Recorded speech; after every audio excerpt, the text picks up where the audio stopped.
I hope that you are seated comfortably, with the light turned down and the curtains drawn, suitably prepared to spend the next half hour in the company of Ellis Weston as he takes us on the first of his guided tours around Satan's playground and knocks on the door of the house at Spook Corner.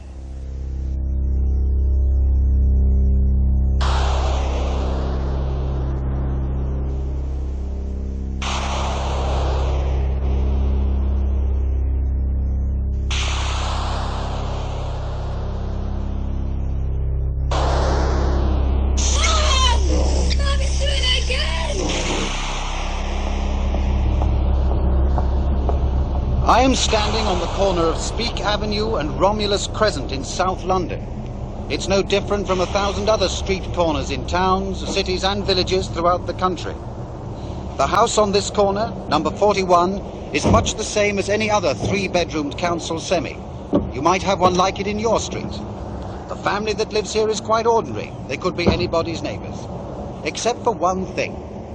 For the past 3 months, this house and the family that lives here have been held in the grip of a strange and terrifying force. An awesome, haunting power that grants ordinary, everyday objects a frightening life of their own. To the postman, the policeman, the baker, the butcher's boy, this is just number 41. To the people who live in this part of London, this is the house at Spook Corner. How was that, Justin? You were fine, Ellis, but the atmosphere was a touch too noisy. Sue, go and find something not quite so busy, would you? All right. Try 129, Sue. Thanks, Mike. To save time, I'll record your link into the first interview now, and I'll dub in the rest when I edit tomorrow. Well, fine by me. But can I say something? It's what you're being paid for.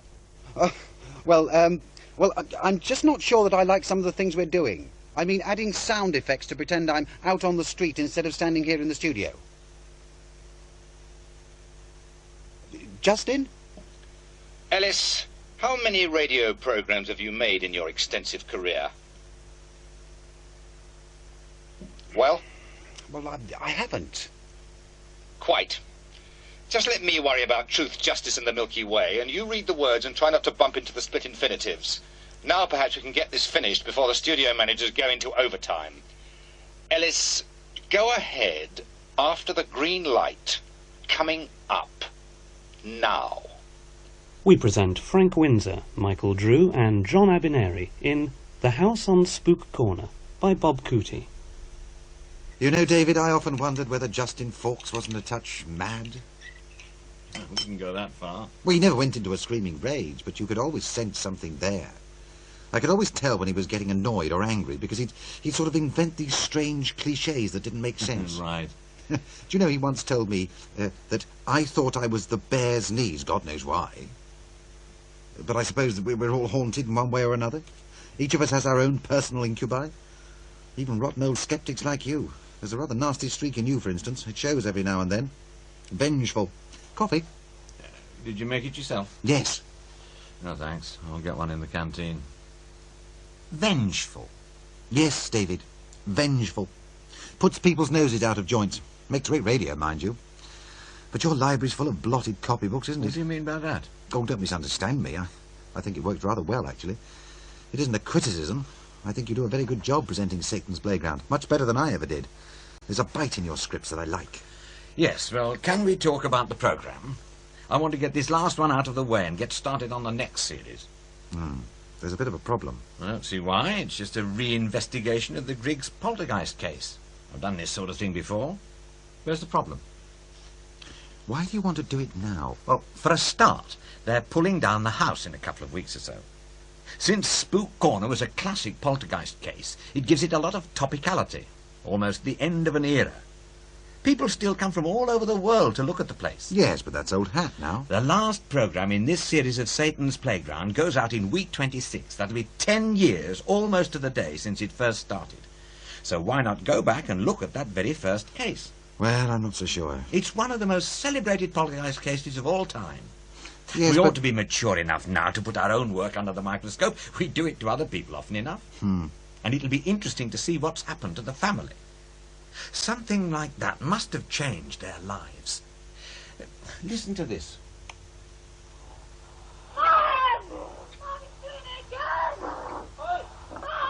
I remember Donna and Gary very well, David. There's about 50 hours worth of stuff like that. One of the studio managers found the original unedited tapes in Justin Fawkes' old office. Only about 2% got used. Old office? But he hasn't been in there for years, not since he got booted up to department head. What, 6 years ago now? I wouldn't have thought there'd be anything left. The trouble is, David, you can't make this programme without criticising the house at Spook Corner. I don't think that has to be a major theme. Oh, you really do like walking on eggshells, don't you? You know he's up for controllership? Well, it's between him and, what's her name, Meadows, from Political Affairs Department. I know Fawkes is a fecal bastard at times, but this might not be the best time to go around digging up skeletons. You think he'll get to be controller then? Bound to. Meadows is pretty good, but hasn't been head of department long. And there are a lot of problems to sort out if the track record of the producers there is going to be improved. Meadows really hasn't had much time to entertain grand thoughts about the way the network as a whole should be going. Fawkes is more of a socialiser. He's got high profile, and the bosses like him. God knows why. A hatchet job on him at this moment might not be in your best interests, or mine. Hatchet job? Oh, come on. You've got to admit your programmes on the paranormal have been hatchet jobs. And I can't help wondering about your real interest in Spook Corner.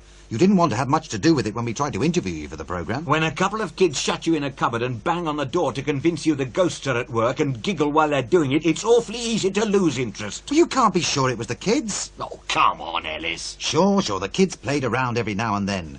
And maybe it was possible that all the physical stuff was just a pair of them fooling around. But you can't dismiss everything. How do you explain away Peter? Oh, the voice that spoke perfect French. That's the point. It wasn't perfect French. It was even stranger than that. There was something Justin Fawkes discovered too late to put in Spook Corner. You know, of course, Gary started to speak in tongues. All right, most of it was gobbledygook. Then this character started talking through him that called itself Peter and apparently spoke French. Well, most of us thought it was French, but it was very guttural. It didn't sound right. Now, as I said in Spook Corner, it sounds like bits of bad French mixed in with some nonsense words. Then just after Spook Corner first went out, Justin got a call from someone in the Mauritius High Commission, the Cultural Attache's office, who identified the language as patois. Now, OK, you can say that everything else was fake, fraud, but how in God's name do you explain a 13-year-old working-class youngster in a run-down suburb of South London who'd never been on so much as a day trip to Calais speaking perfect, fluent patois, from one tiny island 6,000 miles away? I give up. But there must be an answer. Oh, if you're not careful, David, you'll have a wonderful future behind you. I know you don't like Fawkes, but watch it. He can cut your throat and you won't notice until you cough. We've worked together for nearly 6 years, Ellis, and this is the first time you've ever tried to pressure me. You're the producer. You can pull the programme out if you want to. I'm only a freelance hack. No. And that's not the first time you've tried to pressure me with that line. I know what it's like to be a freelance. I've been there. Justin Fawkes brought me in from the cold to take over Satan's playground. So what happens now?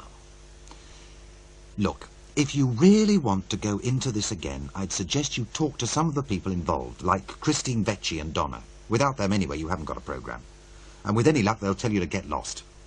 And watch what you say about Justin's programme. He was very proud of it. He won an award. Come to that, I was bloody chuffed too.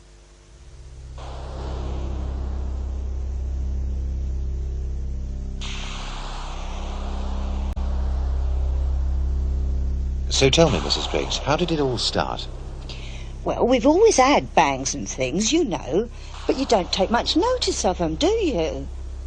Well, I never did, till the photo exploded. Exploded, you say? I had this picture of me brother on the wall, and it exploded. It just went bang, and there was glass all over. And that professor come round and asked me about it. He looked at the photo and the pieces and said he couldn't explain it. It was only later I remembered. Remembered what?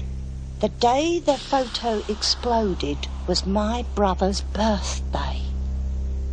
That professor was Paul Vecchi, head of the Department of Advanced Biological Systems Research at the Woodman Institute, a privately funded think tank working mainly with NATO governments. Dr. Vecchi and his daughter, Christine, are two of Britain's most respected parapsychologists. They came to Spook Corner at our invitation to give an independent assessment. Did they say what sort of programme they're making, Dad? Not really, Christine. On the phone, they just said it was going to be open-minded. The problem with an open mind is that a dreadful load of old rubbish can fall into it. A century ago, poor French children would pick through tips of rubbish to scrape a living. Most times they found nothing. Sometimes they found a piece of detritus they could sell for a handful of sous. But every once in a while, on those very rare occasions, out of the mud and dirt and the muck would come a diamond, a gold ring, a fragment of fortune. We're on our way to pick over a few rags. You can fill me in as we drive. The photograph incident seems promising. What's the family like? Oh, working class, not particularly well educated. The mother's a lapsed Catholic trying to bring up her daughter and stepson on social security. Gary's the father's child from a previous marriage. Got left behind when the father walked out a couple of years ago. I spoke to the local radio producer who first dug up the case. Her name's Joan. She says, well, there's a lot of bitterness there. Not the sort of people to resort to fraud, then. Oh, no. There does seem to be a lot of pent-up emotional energy around. Well, classic conditions, really. And we might be able to get a look in before there's too much contamination by the media. I'll poke my nose around the neighbourhood while you're seeing the family. You know, this would have been right up your mother's street. She always had a soft spot for children. Yes, it would have been. It would have been.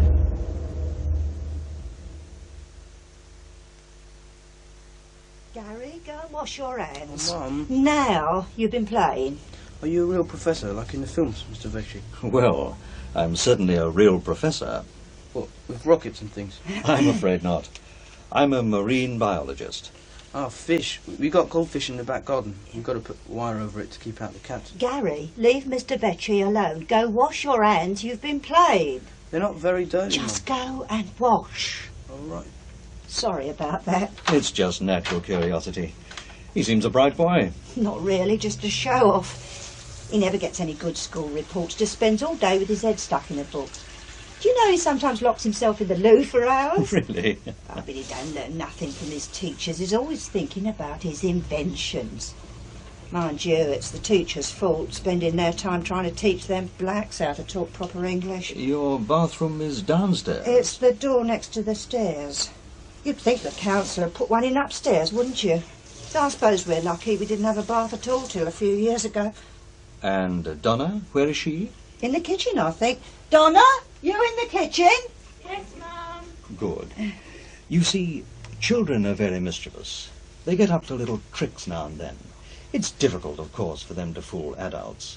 But unless we can be very precise in our observations, then the skeptics will just say that you and your children are simply liars. Pardon? I'm afraid so. We are dealing with forces that frighten people. Psychologically, skeptics simply cannot accept that this sort of experience can be real.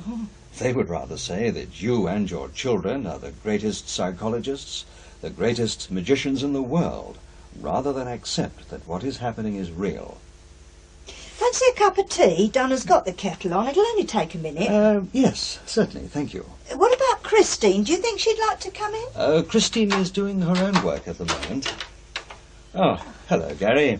Hello, Mr. Vecchi. I washed my hands, Mum. Right, go and help Donna with the tea. Where's my marbles? In the kitchen drawer where you put 'em. Donna, you see my marbles? No, I ain't. Perhaps you'd like to tell me something about what's been happening here. I hope you won't mind me tape recording it. Oh. I don't write shorthand. No, I don't mind. I suppose it must have been noises first off. We always had noises, even when my old man was here, but these were sort of special. In what way special? It was something like being dragged along, sort of a shush, shush, shush noise. I used to hear it at night, after the kids had gone to bed. Did you ask the children about them? No, I didn't want to frighten them. Well, sometimes they told me they heard things, especially Gary. He used to hear voices, and I didn't want to start them off imagining. And what happened next? Then it were bottle tops and jam jars. I used to keep finding them left open. Funny thing is, my brother used to do that. Was he around at the time? Oh, no, he's dead. Ticker. But I remember Mum telling him off about not putting tops back on. And did you take much notice of it? Well, not really. For a bit I thought it was just the kids messing about. Then the photo exploded. Yes, I was going to ask you about that. Well, it shook me, I can tell you. I was sitting here one night with the telly on. The kids was rowing about some programme. Oh, my brother hated arguments. Gary went off to his bedroom in a real huff. And I heard this crash on the other side of the room. And the glass on my brother's photo just sort of exploded. There were bits everywhere. Gary was very angry at the time? Oh, well, he couldn't have done it. He weren't anywhere near it. I wouldn't be too sure about that, Mrs. Griggs. Ah, tea. Gary still can't find his marbles. Do you want one lump or two, Mr. Vecchi? Oh, no sugar, thank you, Donna. I was telling Mr. Vecchi about the photo, Donna. Oh, yeah, that was weird. Yeah, but what was really funny was I only realised after that it was my brother's birthday. How do you think it happened? The problem is, I was not there at the time. Even if there was a quite ordinary explanation, I really am not in a position to give it.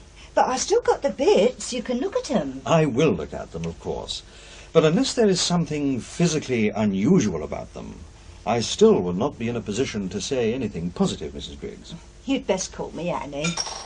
What's that saying? There's a coincidence. My wife was Annie.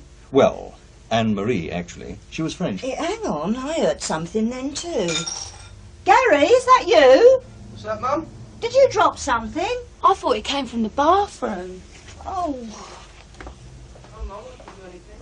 Oh, no, it's poured all my shampoo in the bath. Let's have a look then, shall we? And all the bubble bath's been poured out too. I'll get a recording of this. We found a bottle of shampoo and a bottle of bubble bath laying on their sides on a shelf above the hand basin in the downstairs bathroom. Nobody was in here at the time they fell over. The bottles are almost empty. It has only been a matter of seconds since we heard them go over, and both liquids are pretty viscous, so they must have come out at some speed. Where are the tops? There they are in the bath. That must have been the noise, them falling in the bath. I believe you're right. In fact, the bath itself is quite a distance away, which confirms what I suspected about unusual force. And Mrs. Griggs and Donna were with me, so it can't have been them playing tricks. And Gary was in the kitchen. He'd never have got past without us seeing. Mr. Vecchi, the glasses on the sideboard. Oh, not me Christmas glasses. Oh. No sign of threads. The glasses just seem to leap off the sideboard. Fascinating. Look, Mrs. Griggs, I think I'm going to need some equipment from my laboratory, so I'll come back later, if I may. Don't say I started ringing doorbells now. It's probably Dr. Rowney. I'll get it. I broke the glasses. Oh, they're all over the floor. But it won't be.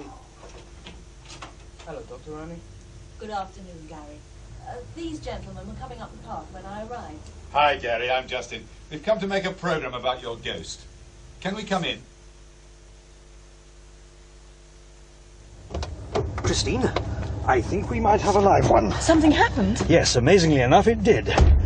2 tops came off bottles in the bathroom and flew for around 5 feet. You saw it happen? Oh, well, I saw the tops, but I heard them first, and there was no chance at all of the children doing it. We need some recording equipment, Right. Video, temperature, humidity and static. What was that delegation I saw going in? Oh, that was Dr. Roney, the family doctor, and some people doing a program about it. I didn't want to get involved, yet. You know what media people are like. I wonder what's going on in there.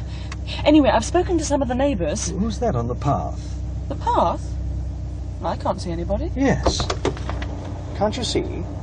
There, Christine. There.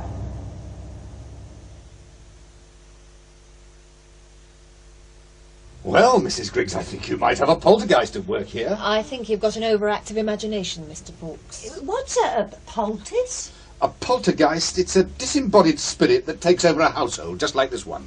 Sounds creepy. Oh, they seem to be quite harmless. They just cause a bit of a fuss.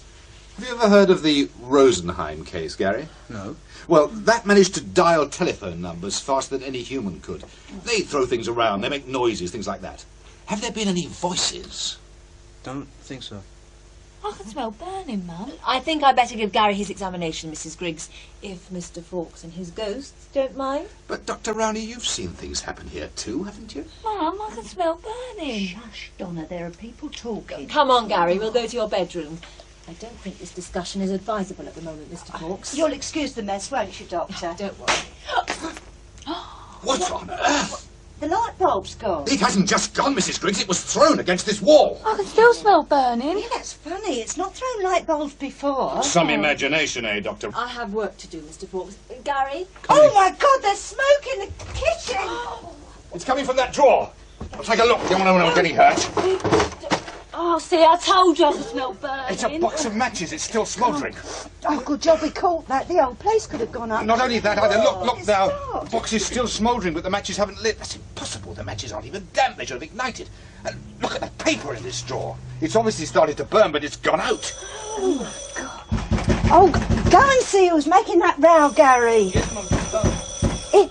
Is it a poltergeist doing this, Mr. Fawkes? I can't see what else it can be. Quick! Please telephone for an ambulance. I think my father's having a heart attack. Have you heard how he is, Mr. Fawkes? I spoke to his daughter on the telephone this evening. He's getting better. Could be out in a couple of days, she says. I wonder what brought it on. I'll have to send him a card. He didn't look well at all when they put him in that ambulance. He was all blue.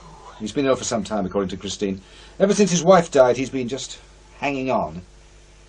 It's good of you to let us stay here, Mrs. Griggs. I hope the spare room's comfy enough for your friends. They've known worse. Tell me, has anyone seen a ghost in this house, or outside it? Maybe on the path? That's something we've never had. I don't think Dr. Roney likes you much. Oh, really? Your friends haven't gone to bed already, have they? Eh? Oh, no, they're night owls. Ellis is setting up cameras in case anything happens, and Joan's just around to look after the recording equipment. Oh, I see. Who's that? That'll be Ellis or Jane, I expect.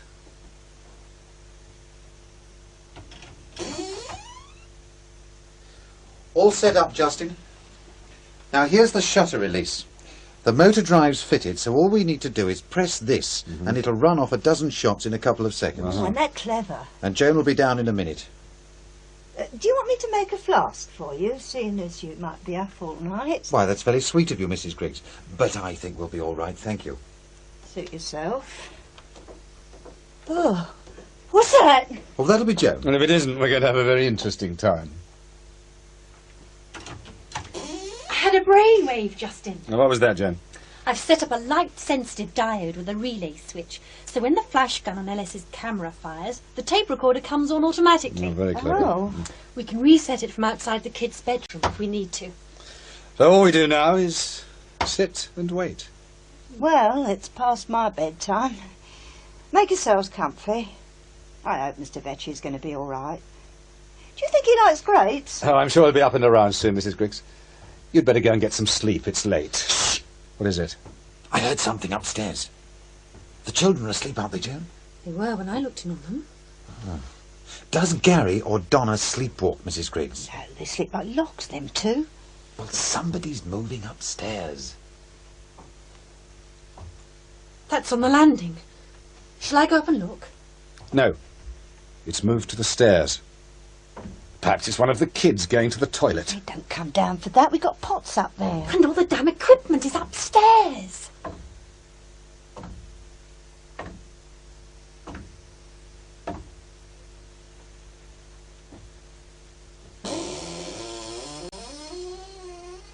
Gary, what are you doing off? We wondered who on earth it was. You get back to bed this instant. Mrs. Griggs. Go on. Go back to bed. It's long past your bedtime. Mrs. Griggs. There's something wrong. Gary? Gary? Maybe he's just sleepwalking. All the excitement. He's got his eyes open. Well, people do sleepwalk with their eyes open. Yes, but look at those eyes.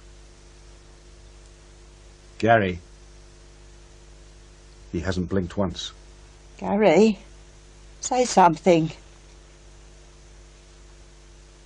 Shut up, fat bitch. Gary! Get out of this house. Gary, can you hear us? Tu m'emmerdes, gonzesse. Can you say that again? Look, I'll get the tape machine from upstairs. Tu m'emmerdes, Queen. Don't sound English. Doesn't sound too polite, either. La ferme, chauve-cul. Va te faire enculer chez le grec. Oof, it's French. And he isn't being very polite. In fact, he's being bloody rude. I must have copied it from someone at school. They teach French. They don't teach that sort of French, Mrs. Griggs. Can you speak French, Joan? Not very well, but I spent a couple of months in Paris. Que voulez-vous, Gary? Je suis pas Gary. Bloody hell, Justin. Look at this. The tape's all screwed up. Shut up, Ellis. But just shut up. Qui êtes-vous? Je suis Peter. Laissez-moi roupiller. He says he's Peter and he's tired. De où êtes-vous, Peter? Tout le monde. Laissez-moi roupiller. Je ne vous connais pas. T'es une greluche. Et ta sœur. Et de pisse bleue. For God's sake, what's going on, Joan? We're slagging each other off, Justin. Gary, sorry, Peter. Que êtes-vous? Une fantôme. Un fantôme? Oui. Je reste chez Annie. What was all that about? Apart from bad mouthing, he said his name was Peter, and that he was everywhere, I think, and that he was a ghost, and he was staying with Annie. That's my name. He's going back. Hey, shouldn't I call Dr. Roney, eh? We'll give him a couple of minutes to get back to bed. If he looks okay, we'll wait until morning.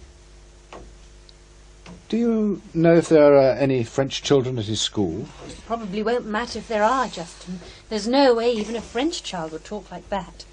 It's foul. All the same. Couldn't he have just picked up the words somehow?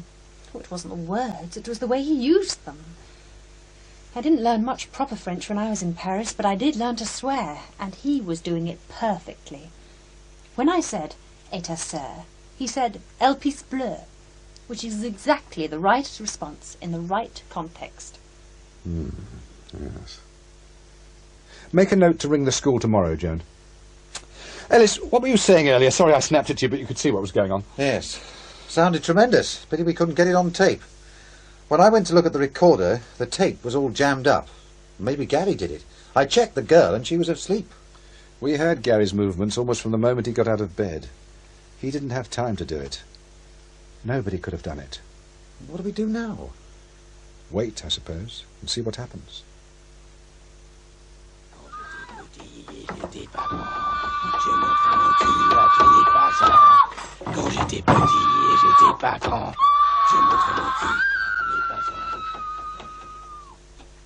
Hello, David Morris's office. I'm Justin Fawkes. Is David available? He's very busy. I'll see if he can talk to you.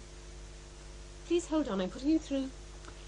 Yes, Mr. Fawkes, what can I do for you? Well, let me explain. I'm producing a new radio series on the paranormal. It's going to be called Satan's Playground, and it's scheduled for the end of June, beginning of July. It's going to be very open-minded, and we're trying to get a spread of opinion. I've read your book on the paranormal, and I'd rather like you to be in the first program. What's the subject? The Griggs poltergeist case. Yes, I know of it, although I haven't been there. We've got some recordings and photographs I'd like you to look at. Perhaps I could come to your office tomorrow. Who took the pictures? Ellis Weston, the presenter of the series. He's handy with a camera. He used a motor drive, so it's almost like a movie. Almost. There's a lot of stuff flying around. What's this group? See the ceiling lamp? It's just started swinging. And if you look along this set of prints, you'll see the swing is actually getting greater. I really need to see the frame numbers on the negatives. I know how sceptical you are about the paranormal, but you've got to admit that these take some explaining. Maybe. Why are you pointing to the notebook in this one? Now, that was weird. You see the picture in my hand? I was in the room talking to the kids when I heard it fall off the wall. The thumbtack holding it had fallen out, so I kept a careful eye on Donna and Gary while I put it up again. That notebook literally flew off the dressing table and hit the wall. You were watching the children and pushing in the drawing pin at the same time? Yes. That was clever of you. You actually saw the notebook move? I couldn't miss it. It hit the wall just by my head. But the dressing table was directly behind you. You couldn't have seen it start moving. Oh, you're just nitpicking. Why don't you come down and see what's happening? I really haven't got time right now, Justin. I'm up to the ears. My publisher's screaming for a manuscript. So you're refusing to come down? No, I'm not refusing. I'm busy. You're going to ignore it? I'm not ignoring it, Justin. I told you. I don't have the time right now. You're not going to be able to ignore this one, David, and you can't use the old excuse of it not being there when you come to investigate it. It's going on now, at this very moment. Look, I'll think about it. If I get time, I'll come, okay? Okay, you think about it. Bye, Mr. Fawkes. Wendy. Yes, David? Here a minute. Oh, the person. Yes, he is a bit of a creep. Mind you, I've heard some of his programmes. They're very good. He makes good programmes, Wendy, but he's just an ambitious creep. I wouldn't take his word for it if he told me the sky was blue. But I suppose I'd better go and see these kids, otherwise he'll never let me forget it. He'll use it as a stick to beat me and every other skeptic in sight. Gary?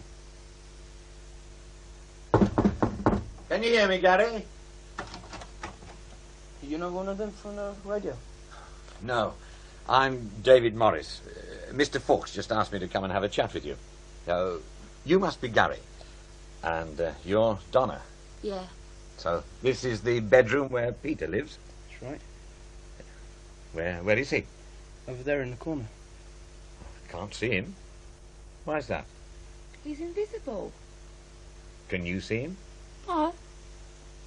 Sometimes. He's a ghost. No, he ain't.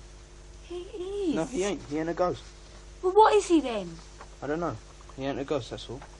So you don't know what he is, Gary? Is it a he? He told us he was coming. Yeah. He's been waiting for you. He wants to see you. Yeah, he wants to see you.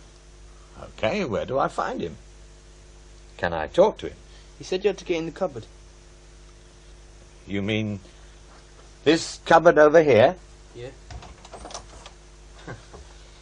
Looks like a tight fit. All right. What do I do now? He says we've got to close the door. Gary? I got to shut the door. That's fine by me. Piss off. That was Peter. I don't think so. Okay, here I am. What do I do? Hello? Woo! I'm a ghostie! Woo! Bleeding teacher, you bugger. Gary? All right. Playtime's over. I'm coming out now. Gary, don't you dare! Come on, unlock this door. I'm telling Mum of you. Hey, what's going on out there? Open this door now, the fun's over. Right, I'm telling Mum. Come here, slag. Come back here, you two. Open this damn door. Are you there? Damn kids. Smoke. The door's hot. The little bastard set fire to the place. Help! Hey! Let me out! Can anybody hear me? Is anybody there? For God's sake, let me out of here! God, the whole place could have gone up. David! David! Are you all right? Yes. No thanks to those kids. Probably owe them your life. Gary told us what had happened. Really? Exactly what did he say? He said that they tried to open the door when they saw the smoke and couldn't. Donna got frightened and ran down to get me. That's what they said. Yes? Why? You might wonder how those burning comics got piled up outside the cupboard. Yes, I know. I wonder why Peter did it. Oh, for heaven's sake, Fawkes. You all right, Mr. Morris? Yeah, we were really worried about you. I'm sure. Justin, this one's all yours. Where are you going? David! David, wait a minute! The new developments here at Spook Corner were truly frightening. Over the 10 days during which Joan, Justin and I camped out in the house each night, the phenomena were coming thick and fast, and apparently more violent. The attack on David Morris suggested a worrying malignancy in whatever strange force was at work. I asked Morris whether he would ever return to the house. Frankly, no. Why is that? I'd prefer not to comment just now. Do you have an explanation? I have, but I really can't go into it, as I think you know. But you wouldn't go back to the house? No.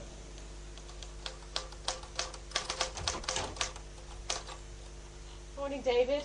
Morning. Get me that bastard Fawkes on the phone. You're not happy this morning, I can tell. Bloody right, I'm not happy. I heard you on the radio last night. I thought you were very good. Just in Fawkes' office, please. It's on the line. Right. Now, look here, Fawkes. I heard your Spook Corner programme. Good, wasn't it? Good? You've completely changed what I said. I agreed to that interview on condition you either used all of it or none. Oh, come on, Dave. You know what it's like. There just wasn't enough time for it all. But I thought that what you were saying was important. I really didn't have any choice. You cut the damn thing to ribbons. Oh, I don't think so, David. We got the essence of what you were saying. Come on, Fawkes. I made it quite clear that I couldn't explain what was going on for legal reasons, and I didn't want to go back to the house because I just didn't think it worth it. You can't blame me for that. I checked it out with the lawyers, and they thought that if you said that you couldn't explain it for legal reasons, then there's a chance of an implied libel. I couldn't risk it, David. And without that, your comment about it not being worthwhile just didn't make sense. Look, I'm sorry if you're upset about it. Fawkes, don't you ever cross my path again. If you do, I'm going to step on you bloody hard. Bastard. What are you going to do, David? Nothing I can do, Wendy. The way he's got me on tape makes his spook credible. I'm going to look like a prat whatever I do now. I can't win. Well, you could always put Spook Corner in your next book. Expose it. Then it looks like I'm changing my mind, finding some sort of excuse. Anyway, thousands of people must have heard the programme. The number of them who'll read a book will be tiny. You can be sure that if I criticise the Spook Corner thing in any way, Fawkes will make sure everyone hears his piece again. It'll be years before I can repair the damage. The little rat ought to be in politics. Working there, he probably is. David Morris's ordeal raised ominous questions. Could a poltergeist hurt, perhaps even kill a human being? Professor Vecchi. All the phenomena that we see here are classic poltergeist manifestations. Objects moving, furniture tipping over, noises, and even materials spontaneously combusting. They're all quite normal, at least as far as any poltergeist effects can be normal. I've been studying the literature on this for, I suppose, 20 years now. And to my knowledge, these are usually mischievous, playful effects, much as an overexcited child might produce. In fact, this childlike sense is actually reinforced by the lack of actual harm to people. Well, physical harm anyway. So we don't really have anything to fear from whatever's causing this? Not really. Apart from the odd scratch or bruise. You've had a lot of experience with this sort of phenomenon, and until now you've not committed yourself on any of the cases you've investigated. In fact, you're better known for your exposure of fakes. How do you rate this case? I would like to say that I have no doubts at all that what is going on in this house is 100% genuine. You have no doubts? No doubts at all. Poltergeists may indeed be harmless. But just hours after recording that interview, Professor Vecchi was dead. I wish that wretched little man hadn't told you about Gary's French trances. You're really not strong enough yet. The hospital told you to rest. I'm perfectly all right. That was a very serious heart attack. I'm not a complete invalid. Oh, why won't you let me check it out first? Because it could stop happening at any moment. All the same. This is the corner here. Yes, I know. And don't worry. Nobody's taken me in for the past 30 years, and I certainly have no intention of becoming a credulous, senile idiot now. I don't know about senile, but you're being a fool. You should still be in hospital. Here's the place. All right, I know. You are touchy today. He's into a trance again. Gary, Gary, can you hear me? Oh, I wish you wouldn't do that. If he's going to start that, I'm going in the kitchen. It frightens me. Get that, will you, Donna? It'll probably be Professor Vecchi and his daughter. They're due about now. Hello, Donna. Oh, keep the door open, will you? Did you want your legs, Mr. Vecchi? No, I'm feeling a little tired. If I forget my sticks, I fall over. Can you run on and get a chair ready? Come on, Dad. Lift your foot up. Would you mind if Mr. Vecchi had your seat, Mr. Fawkes? Not a bit. It doesn't look too good. Hello, Professor Vecchi. Good evening. Oh, here, let me help you. You look as if you could do with a nice cup of tea. I wish you'd contacted me first, Fawkes. This is an awful strain on my father. It was David Morris who made the suggestion, Christine. Well, and you should have had the sense to know better. Does anybody mind if I get into this conversation? It's my heart that's the problem, not my ears. I'm sorry, Dad. It's a curious fact, Mr. Fawkes, that the immediate response to ill health is to shout at the patient or pretend he's not there. I'll go and make some tea. I'll give you an hand, Mum. Go and change first, Donna. Is Gary in a trance now? I think so. He's been like that for a while. I told you how it started. We were sitting here and he appeared through the door talking French. We've got a tape of him singing, or Peter singing, depending on how you look at it. You've seen the photographs, of course, with the telephones and the table lamps. Well, my father's looked them over. I can't say I'm impressed. As far as I can see, your photographer pointed the camera, but looked away and only clicked the shutter when the children said she should. That is a very dangerous technique to... What's wrong with the telephone? Well, as far as the phone people can gather, whatever is here is telephoning the speaking clock, and doing it faster than the telephone itself could do it. Are connections actually being made, or is the number just being dialed? Does it make a difference? Even if the handset was put down as soon as the dialing was finished, it couldn't be done as fast. Yes, Mr. Fawkes. It does matter. Everything matters. I'll get to you in a minute, Gary. How often has the trance state occurred? 2 or 3 times a day, sometimes as Peter, sometimes as somebody else. We haven't been able to identify him yet. And there's been the singing, of course. My presenter, Ellis, says the French is reasonably good and he's using slang in the right context. And he's talking about somebody called Annie. Any other names? Well, he sometimes mentions Marie, but it's difficult to make out whether it's a different person or not. Now, that is interesting. Do you know anything of my family history? Nothing at all. Christine? No, I haven't discussed it with anybody. It's unlikely that these children would have any details. Good evening, Gary. Je suis pas Gary, je m'appelle Peter. Can you translate, Christine? Pierre? He says his name's not Gary. No, Peter. He's Peter. Hello, Peter. Bonsoir, monsieur le professeur. He's just saying good evening.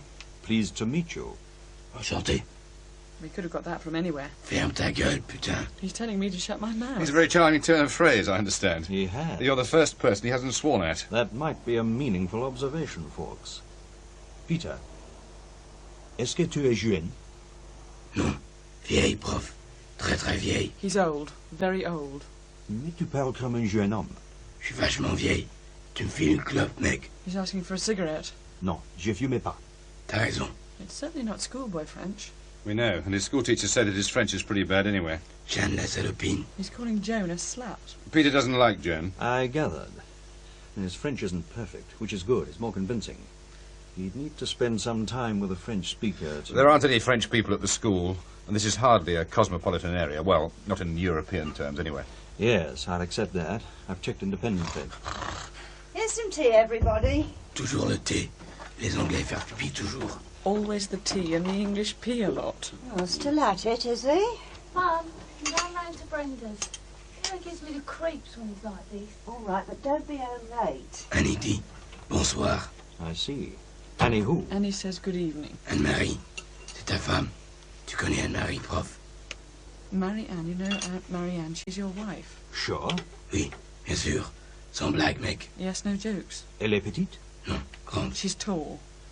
Et ses cheveux? Très blonde, avec un petit nez, comme une souris. Elle est bien roulée, prof. Tall, blonde, small-nosed and pretty. Is it accurate? Oh, yes, it's accurate, all right. Trouble is, it fits everybody who isn't a short, ugly brunette with a long nose. Don't let your tea get cold.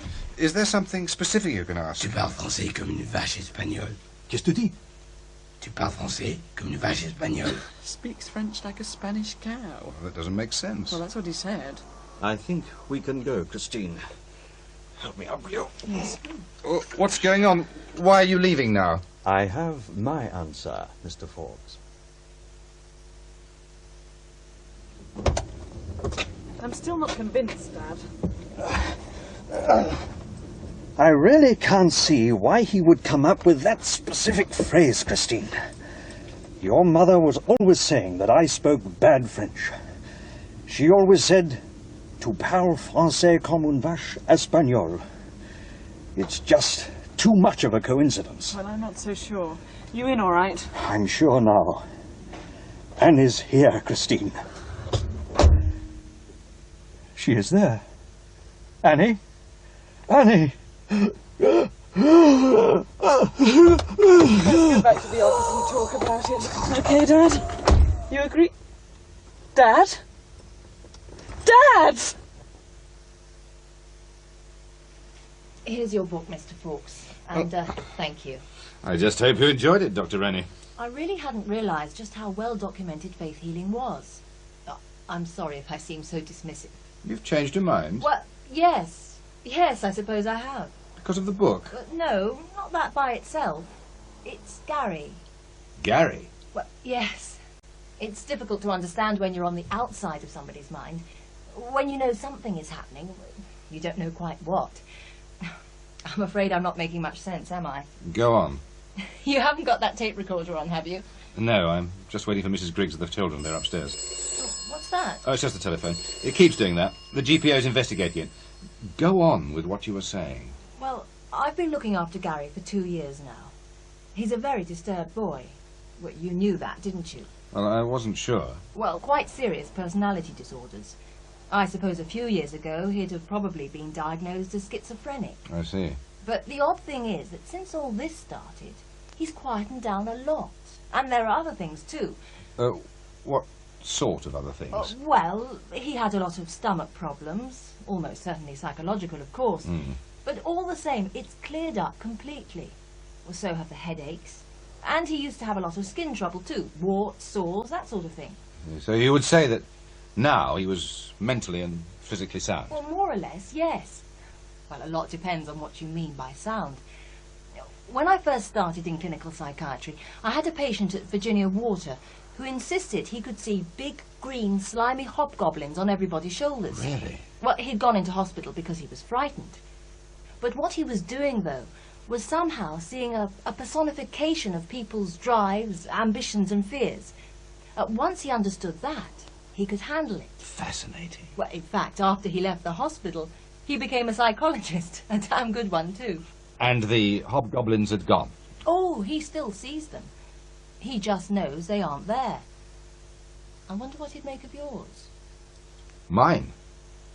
I've been watching you, Mr. Fawkes. This thing's getting through to you. There's a hobgoblin on your shoulder, and it's getting a little bigger every day. I've got to be going. But Dr. Roney, I've ordered some books on faith healing from the shop round the corner. I want to get there before they close. It's been nice meeting you again, Dr. Roney, You but... see Christine Vecchi, do tell her how sorry I was to hear about your father.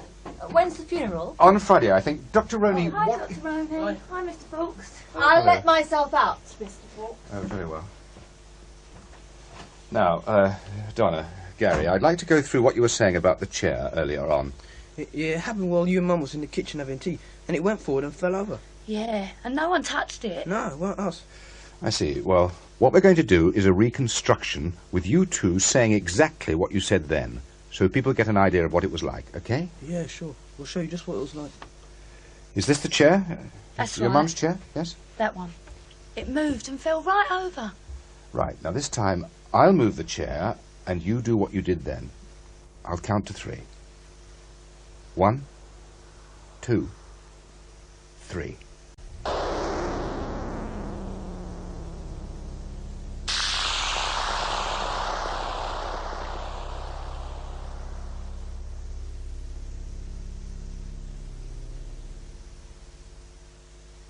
Mr. Morris, my father died 10 years ago. I'm really not sure I want to bring it all up again. I understand that, Miss Vecchi, but I really am trying to get a sensible, objective view of what was going on at Spook Corner. Then surely the man to ask is Justin Fawkes. It was his invention.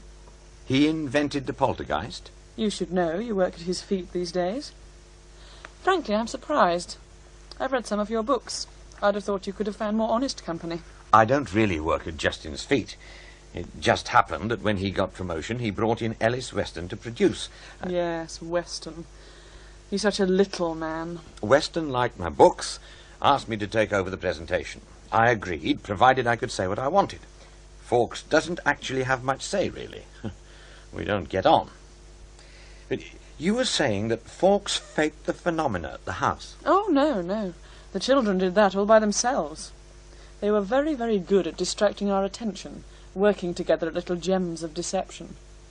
Fawkes's big lie was in what he didn't tell, and the way he put the material oh so carefully together. What about the Mauritian patois? Oh, that was a Justin Fawkes special.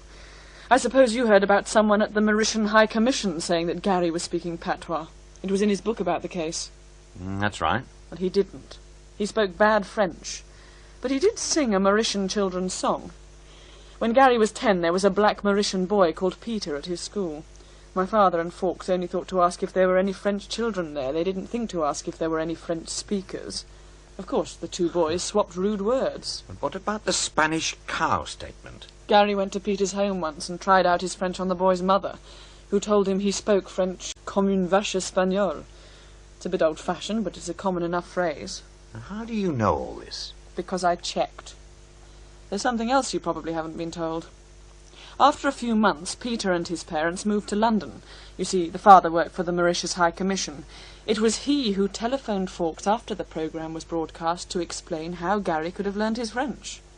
The way your father sounded on the programme, he seemed pretty convinced the children were genuine. But perhaps you would like to hear what my father really said, Mr. Morris? Yeah, well... No, I want you to hear this. He used a pocket dictation machine quite a lot. I've started writing my father's biography, and recently, when I was going through his tapes, I found this.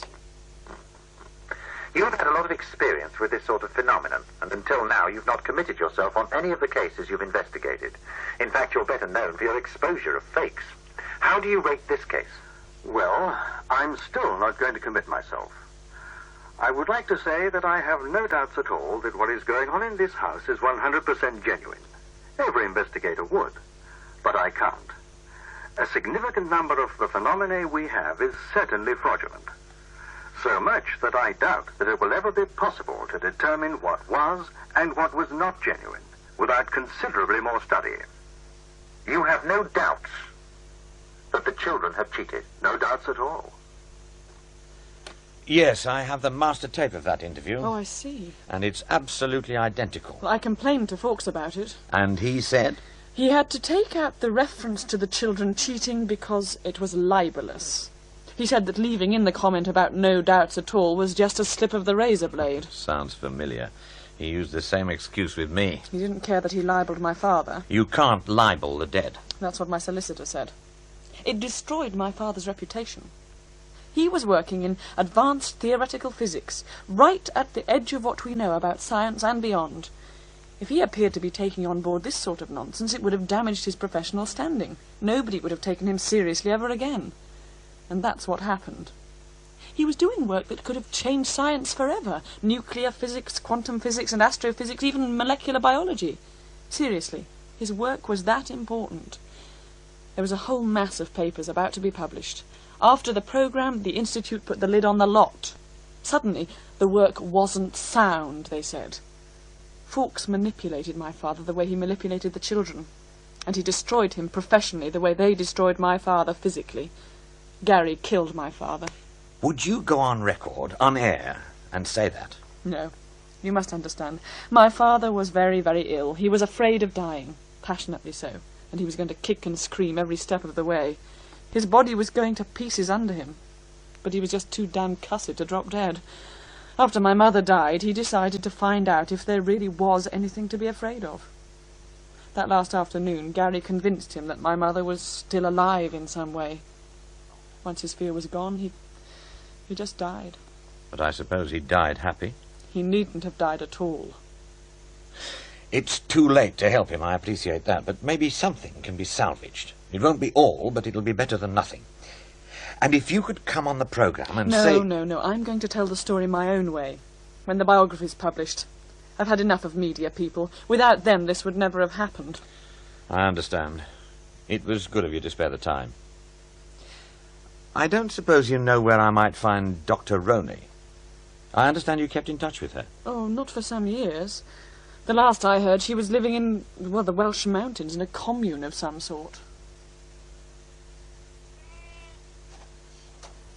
Can I help you, traveller? I hope so. I'm David Morris. We are all stars. I'm looking and kings. And David Morris. I'm looking for Dr. Elizabeth Roney. I believe she lives round here. Elizabeth Roney is here. Ah, good. And there. Everywhere. And nowhere. Ah. There is no Elizabeth Roney now. Her new life is she. She? Who heals. Where can I find she who heals? She will be by the stream. Go that way. Thank you. Leave your ego at the door. Traveller? Ay saya ng mga bandera, lumulusog ang katawan sa panghang pera. Tayo'y magsaya, iinda't magpahal, magpatindi-tindi kay Excuse me. saya. How can I help you? I'm looking for Dr. Elizabeth Roney. I believe she lives round here somewhere, but she has another name. Sia ay manggagumot. I'm sorry? Sia ay manggagumot. She who heals. Do you know where she is? You don't recognize me, Mr. Morris. You? Of course. I'm sorry. 10 years is a long time. If you were telling the truth, you'd say I look a lot older than you thought I should. It's the weather and cooking on a cold stove. It does wonders for the spirit, but ages the skin. Funnily enough, water's good for my hands, see? Do you always wash your clothes in a stream? Well, we wash everything in the stream by hand. No soaps or detergents, sometimes some wood ash. It's good for Gaia. What happens when the stream freezes? Oh, it does every November. By February, we all get a bit nippy. We know when the spring thaw is coming. They ban us from the post office in the valley. What are you doing up here? We all have our jobs in the community. We all do basic things like washing and cooking, but some collect water, some look after the smallholding. It works very well. I'm a sort of doctor. Well, that's why they call me she who heals. Is it a quiet practice? It isn't really a practice as such. They're a healthy lot up here. Beckoned too. There's usually a mass of children being born come May. Other than that, it's just things like friction burns. Between you and me, when there aren't any strangers around, they call me Sister Blister. Tell me more about the community. I'm not sure you'd understand. Try me. You're making a program about Spook Corner, aren't you? How did you know? Oh, there's nothing psychic about it. In a few weeks, it'll be the 10th anniversary of the program. You and I were both involved one way and another. You make programs. Pretty obvious. I suppose it is. They're about to knock the house down. They might destroy the house, but they won't destroy the spirit within it. I was treating Gary Griggs then. He was a very unhappy child, you know. Well, not just mentally, but physically too. The strange thing is that when things started to happen in the house, he started to improve. Well, at first I didn't take much notice. Then Justin Fawkes gave me some books to read about psychic healing. They seemed pretty nonsensical. But as Gary improved, I just had to look at the whole thing again. I came across the works of Tony Medina, the mystic and psychic surgeon in Baguio. I've seen him in the Philippines. Oh, what did you think? Frankly, he's a fake. Oh, no. I photographed him taking out a growth from somebody's kidney. Turned out to be chicken innards and stage blood. Outside, superficially, it probably was, but he does cure. The outside appearance causes the inner reality. Well, anyway, I went to the Philippines and saw him operating in Baguio up in the mountains. The first time, we went out among the pine trees and talked. Drank coke and ginebra in a sari-sari store. Ate chicharron and went on talking. I went back to his apartment. watched the sun coming up over the South China Sea. We made love. It was... I don't know, there's no English word to describe it. Like a brilliant crystal rainbow exploding quietly inside. He called it Bayaya na Bakahari. I see. And from then on I shared his food, his bed, his life. You don't speak Ilocano, of course. Rizal said, Angwig Asyang Kaluwa ang Bayan. Language is the soul of the nation. There's an awful lot I can't explain. You make him sound like a cross between Jesus Christ and Casanova. He was a man, an ordinary man. There was nothing very special about him.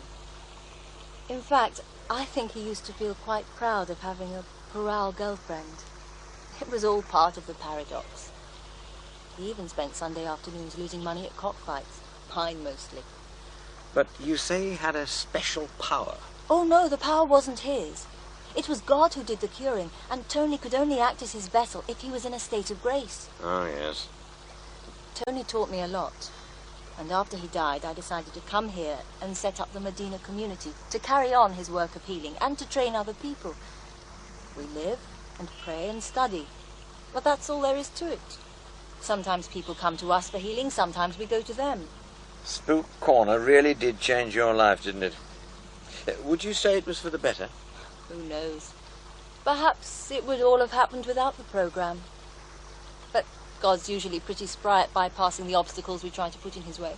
But you had a promising career. You were very respected. And you gave all that up. I gave up nothing. I had nothing. Tony showed me that. What about all the kids you were helping? God will provide. That's his job. Talking of kids, what did you reckon on Gary and Donna? You saw a lot of them. And they really were a pair of crooks, weren't they?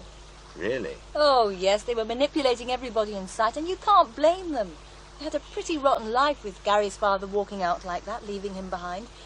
They just wanted attention, and you lot certainly gave it to them. So you do know it wasn't genuine? Oh, that isn't quite what I said. I know the children weren't genuine, but the spirit was. Just because a couple of kids were fooling about, it doesn't mean you have to invest the whole thing with some great mystic significance.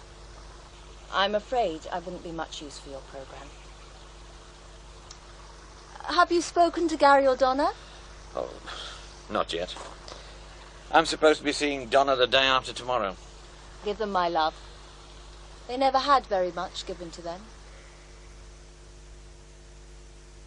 Your Welsh jaunt, David, has put me right over my budget, and you still haven't got a programme. That's not true.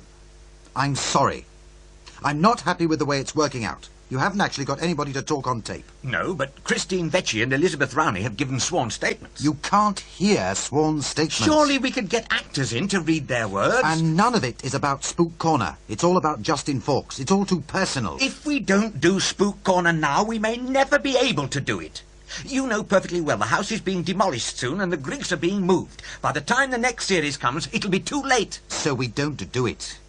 There's still that recorded programme on psychic detectives. But we always go out with a bang, something that'll stick in the listener's memory and bring them into the next series. Something strong. I cannot allow a character assassination of our next programme controller, especially when it isn't a very good programme anyway. You're sure he's going to be the next controller? Well, I can't see Meadows getting it. David, is Spook Corner that important? Yes. If you'd seen Christine Vecchi and Elizabeth Rowney, you'd know it was. Oh, who have you still to talk to? I'm seeing Donna Griggs tomorrow. Okay, I'll come with you. Then, well, we'll see. Hang on, I'm coming. Yes? Miss Griggs, I'm David Morris. I spoke to you on the telephone yesterday. I think you know Ellis Weston. Hello, Donna. Oh, yeah, I remember. I wanted to talk to you about you and your brother 10 years ago. So you said. You weren't sure whether or not you wanted to talk about it anymore. No, I weren't. Well? Well, what? Oh, can we come in? Well, I suppose so. All right, come in. But not for long. My mum will be back in half an hour, and I don't want you here then. I don't want her getting excited. Is your mother ill? Sort of. She is was right. Ever since it's happened, she's gone all religious. Goes to mass twice a day. She spends all her money going to that medium, Marie Forey, trying to talk to Gary. Gary? Yeah, Gary's dead. Would you like a cup of tea? No, thanks. Oh, use yourself. What happened to Gary? He got his head blown off in a shootout with some paddies at Crossmaglen a couple of years ago. Oh, I am sorry. Well, I don't think he was. Sit down. Thank you. He didn't want to get shot, surely? No. But we got a letter after from his commanding officer saying how Gary had been a good bloke and did his job well and all that, you know. Gary would have liked that. Why? Well, nobody ever said he was a good bloke before. He was my stepbrother, you know. But Mum never took much notice of him. Neither did his dad. His dad walked out in the end. Couldn't stand always being second fiddle to Mum and her family. Gary wasn't so lucky. Did she ever show you his poetry? Well, I didn't know he wrote poetry. Oh yeah, it was good too. He used to spend hours on it. I remember he showed some to Mum once. All she said was, "You've copied that." She knew he hadn't. But she just couldn't bear to give him any credit. He cried over that. As soon as he was old enough, he joined the army. He thought at least they'd notice him. And they did. He got into the SAS and was posted to Ireland. Your mother didn't like Gary? Oh, it wasn't that. She just wouldn't give him any credit for anything. Remember the funny things that went on with the telephone and all that spooky stuff was going on? That Mr. Fawkes told Gary about something that happened with a telephone in Germany, and Gary had an idea. He was good at inventing things. He had this bit of cardboard with tinfoil stuck on it and a couple of wires across it, and it used to ring the talking clock. Sometimes he'd get me to do it. Were these all his own ideas? Yeah. He was clever with things like that. He showed it to Mum and told her how it worked. She just said, "Don't be silly, you're just a kid." Well, what about the other things? Like the bottle tops and the furniture? Oh, we used to get up to all sorts of things. Like Gary would go into the bathroom and take the tops off a couple of bottles, then go into the kitchen, wait a bit, and drop a couple of marbles into a mixing bowl. It sounded like the real thing. We used to push chairs up on their legs till they were just balanced and sort of let go and jump away quickly, so it looked like we were miles away when anything happened. Well, but there were photographs. Oh, that was easy. They only pushed the shutter when they heard us make a noise, so we'd throw something or jump about and yell a bit before. We got caught a couple of times, but those photos sort of got lost. Fawkes kept all the photographs. And you told your mother about all this? Some of it. But she never believed us, because it was nearly always Gary's idea. We couldn't tell her about the photo, though. The one that exploded? It didn't bloody explode. Mum used to hang it on the wall on her brother's birthday, see? Used to keep it in a drawer most of the time. Gary and I were playing on the sofa and knocked it off and broke the glass. Well, Mum's eyesight weren't too good, so like kids do, we thought if we put all the pieces back in the frame, she wouldn't notice.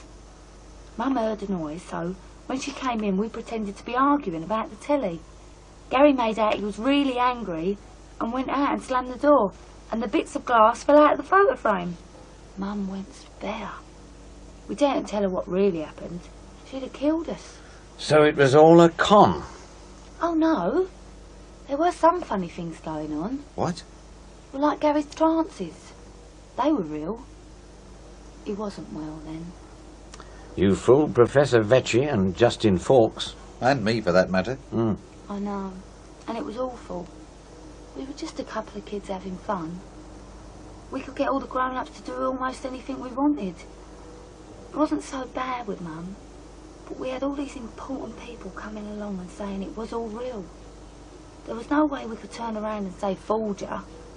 It got too serious. Even when we tried telling Mum and Mr. Fawkes what was happening, they didn't believe us. And when Mr. Vecchi died, well, we thought it was all our fault. Imagine, 2 kids thinking they'd actually killed somebody. Oh, it was awful.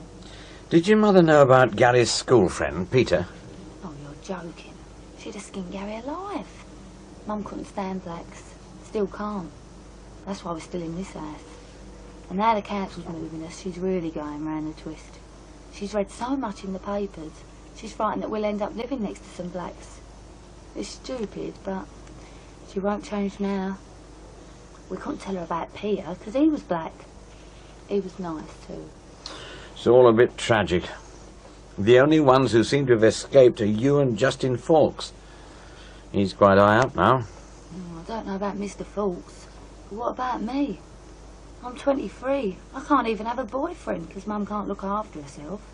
And the neighbours won't look after her, so I can't go out. The doctor won't put her in a home because he says she's not bad enough. All she does all day is sit and imagine she's talking to Gary and her brother and count her beads. We can't move because Mum's scared to. And I've got that every day until she dies. And the doctors say she's good for another 30 years. I'm sorry, Donna. Not nearly as bloody sorry as I am, Mr. Morris. Not nearly as sorry. No, David, absolutely not. Spook Corner stops. It stops here. I'm putting in the psychic detectives and that's it. End of discussion. No, it isn't.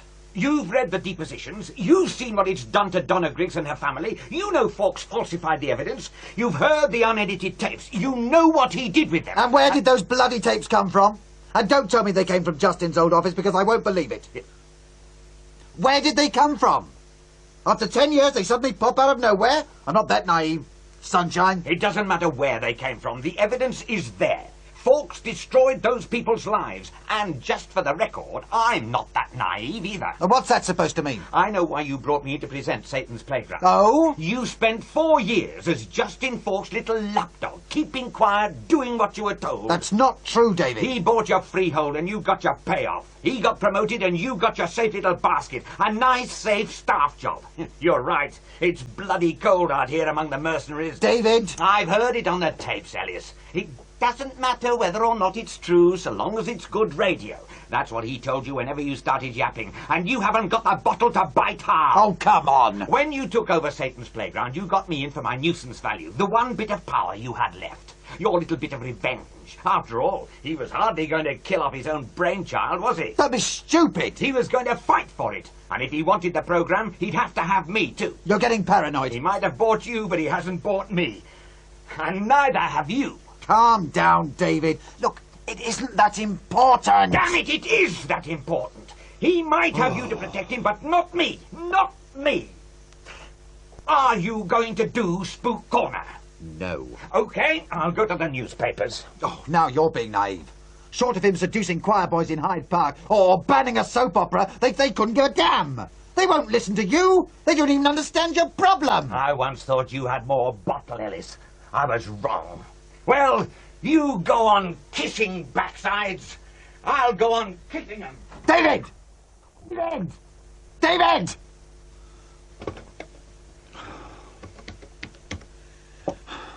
Yes, I'd like to have a word with Justin Fawkes, please. Yes, I'll wait, thank you. That's everything, Ellis. The psychic detective tape is on machine 3. This is the first time Satan's Playground's gone out live, isn't it? Yes, it is. Special circumstances. I've spliced the inserts together in order. The Vecchi tape's on machine 2. I've done my best with it, but it's still pretty ropey. So long as we can hear what he's saying, it'll be okay. Wendy, any sign of Justin Fawkes? Not yet. I've tried his office again, but he's not there. His secretary doesn't know where he is. It's coming up to time, David. I'll get into the studio. If Fawkes condescends to appear, shoot him in straight away. Ready, studio? Ready. Let's monitor network for our cue. And that's followed at 11:15 by the Financial World Tonight. I was held up, I'm afraid. Thank goodness you're here. Go straight in, Justin. Now, David Morris investigates Satan's Playground. Justin Fawkes is here, David.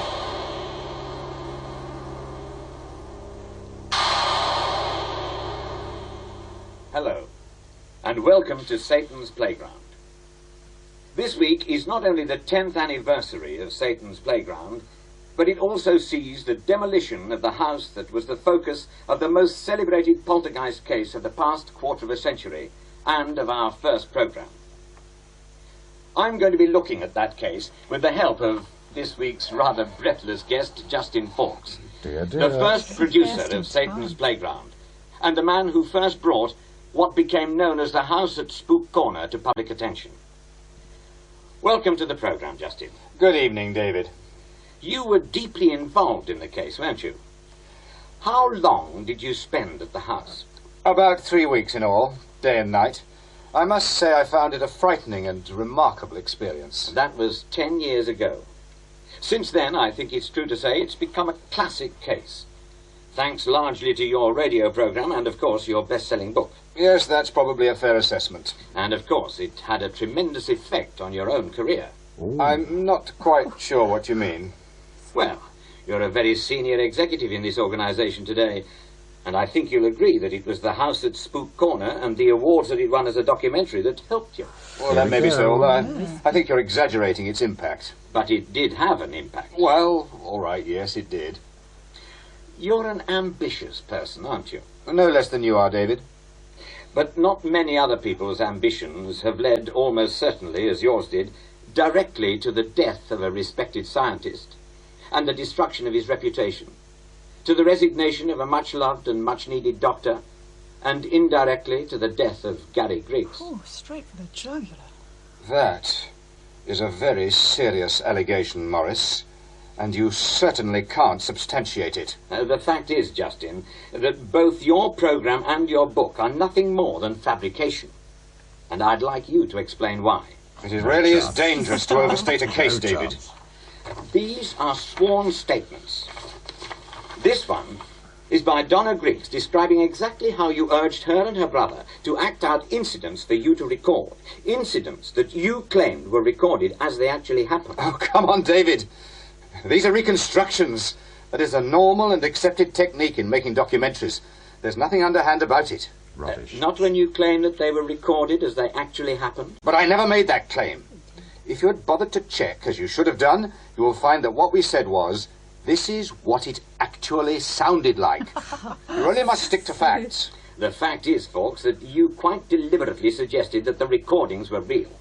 I can't help feeling that you are rather blundering into dangerous ground here. In your programme and in the book, you had both Professor Vecchi and myself unequivocally supporting the Spook Corner poltergeist. That was entirely false. Well, of course, we often hear these claims of misreporting by the media. What almost always happens is that somebody makes a statement to the media, and when they hear themselves or see it in print, they suddenly get cold fingers, and to get over their embarrassment, they blame the press. I'm afraid that will not do. We have the original unedited tapes at Spook Corner. Unedited tapes? Here is what Professor Vecchi really said. Damn, one of the edits has come unstuck. We've got a problem with the tape. We're coming back to you. Okay. Well, we'll come back to Professor Vecchi's tapes later. But certainly, in my case, the interview you broadcast bore little relation to what was actually said. I'd have thought that you, with your experience in programme making, would know that sometimes one has to use the creative eye, or ear, if you like, to bring out the deeper actuality. Let me get this straight. What you're saying is that you have to tell lies to tell the truth? If you like, yes, there are some But things... the truth isn't some kind of multiple choice option. A thing either happens or it doesn't. You can't sacrifice facts for some sort of greater art nonsense. You really don't understand, David. Oh, my goodness. Sometimes there is just no other way to explain, to show things, real things, as they are. Yes, I did change what happened. The kids, you, Vecchi. Believe me, David, there was nothing else I could do to show, to warn, to explain. You're frightened. I've been frightened for 10 years. Every day, every moment, knowing it, was there, waiting. knowing. What's wrong, Justin? I saw it. I looked into the child's face, into Gary's face, and it wasn't there anymore. I saw it, that creature, crawling out of his eyes. David, it looked at me, actually looked at me, and it spoke, David. It told me what it was. I saw it! I saw it! Okay, Justin, calm down. I saw it! There's no need to bang the table. Somebody, get the doctor down here. Peter, je suis Peter, Peter. What's happening? Cue music. Film. Cue music. The disc isn't set up yet. Where's continuity? Wendy, get the doctor. Continuity. We're coming out early. Thanks. Hello, medical centre. Someone's ill in B10. I think he'll need an ambulance. Je suis Peter, and I got you all.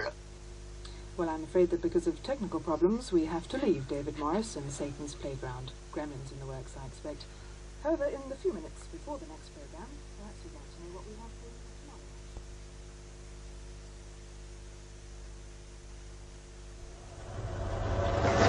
tomorrow. There she goes, David. The end of an era, I suppose. The end of House at Spook Corner. About time, too. You'd swallowed enough victims. Yes. Gary, his mother, Donna, Professor Vecchi and his daughter, Dr. Roney. You, me. Oh, and Justin Fawkes. Oh, hell, I didn't want to demolish him. I just wanted to chip off a few corners. He's certainly out of circulation for a long time. The doctor let me take a look at him. It's like one of the last shots in Psycho. Some comedians put a sign on Studio B10 saying, Bates Motel. What happened, David? He didn't have a magic circle. I don't understand. Ever studied occult magic? Raising spirits? Oh, no, not my scene. The Hermetic magician makes a magic circle in his laboratory.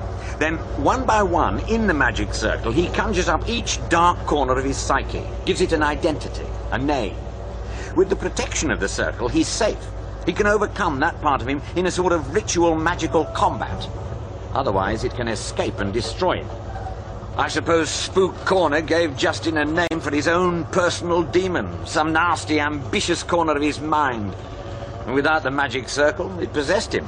Sounds a bit glib to me. It's the best I can do. Or maybe with the house being demolished, Peter had nowhere else to go. Oh yes, you might as well read this. It's from our new controller. Meadows. She didn't take long. No, she didn't. Read it. Irresponsible programming. Should never have happened. Severe reprimand. That's quite a slap on the wrist. More like a major amputation. Read further on. I should advise you that the situation regarding future series of Satan's Playground will be reviewed in the light of these events. Like I said, the end of an era. I can't see them letting the series go on. Oh, don't worry. Give it a bit of time. Under a different name, different format. I'm not so sure. You sound confident. Meadows owes me a favour. The unedited tapes? You worked that out? Joan Meadows was seconded to the national network at the same time we made Spook Corner. She'd been working on the local radio and came across the Griggs case. Fawkes picked up her idea for Satan's Playground and got her into work on the series. That's a leg up for a career, I suppose. She sat in on some of the early programmes, helped Justin out. I remember Peter didn't like her very much. Apart from me and Justin, she was the only other person with access to the unedited material. Well done. Well, it didn't take Sherlock Holmes to work it out. You're a duplicitous bastard, David. We've all got our hobgoblins, Ellis. You, me, and Joan Meadows. And what's yours? Mine's a smile. A big, fat beast of a thing. Whose? It was something that happened a long time before I joined Satan's Playground. Joan Meadows invited me onto her local radio show to take on some third-rate hack who'd published one of those credulous potboilers about the paranormal you see all over the place. About people with hidden powers, spoon benders, that sort of rubbish. And we had this long argument on air. Live? Yes. Anyway, as we were leaving the studio, he turned on me and said, "Look, David, you know you're right, I know you're right, but you'll never win because those mugs out there will never listen to you. You're on a hiding to nothing." And he smiled, that big triumphant smile. I've seen that same wicked smile on sweet little old ladies pretending to be mediums and using private detectives to get information on their clients. On schoolboys bending spoons when they think nobody's looking. I've seen it on the faces of Filipino psychic surgeons pulling up bits of chicken livers and sending their patients home to die of cancer. That smile that says, nobody will listen. You're on a hiding to nothing. And you wanted to wipe off that smile? Something like that. I suppose you must be feeling a bit happier now. I mean, apart from what happened to Justin. Hell no. Even without what happened to him, there was so much heartache, too much pain. There usually is. And that's why people don't want to look too close. Reality is a cold, frightening monster. Most of us are too damn scared to look it in the teeth. Except for you, I suppose. Oh, no, Ellis. Even me. I've been looking at Spook Corner and things like it for 20 years now. Every single one of them just falls apart once you start looking at what's really going on. All the evidence for the real thing seems to be round the next corner. So I go round the corner, and the one after that, and the next, and I'll keep doing it, because one day, maybe I'll walk around the right corner, and there it will be. Or maybe by then I'll be too old and decrepit to notice I've been there before. It doesn't matter. That's my hobgoblin too. The thought that somewhere there's a crack in the mask of the real world, and behind all the warts and pimples and halitosis, there's another sort of reality. One where people really do have special powers, where there's a magic that can't be explained by conjuring tricks. I wish it were there. But I don't think it is.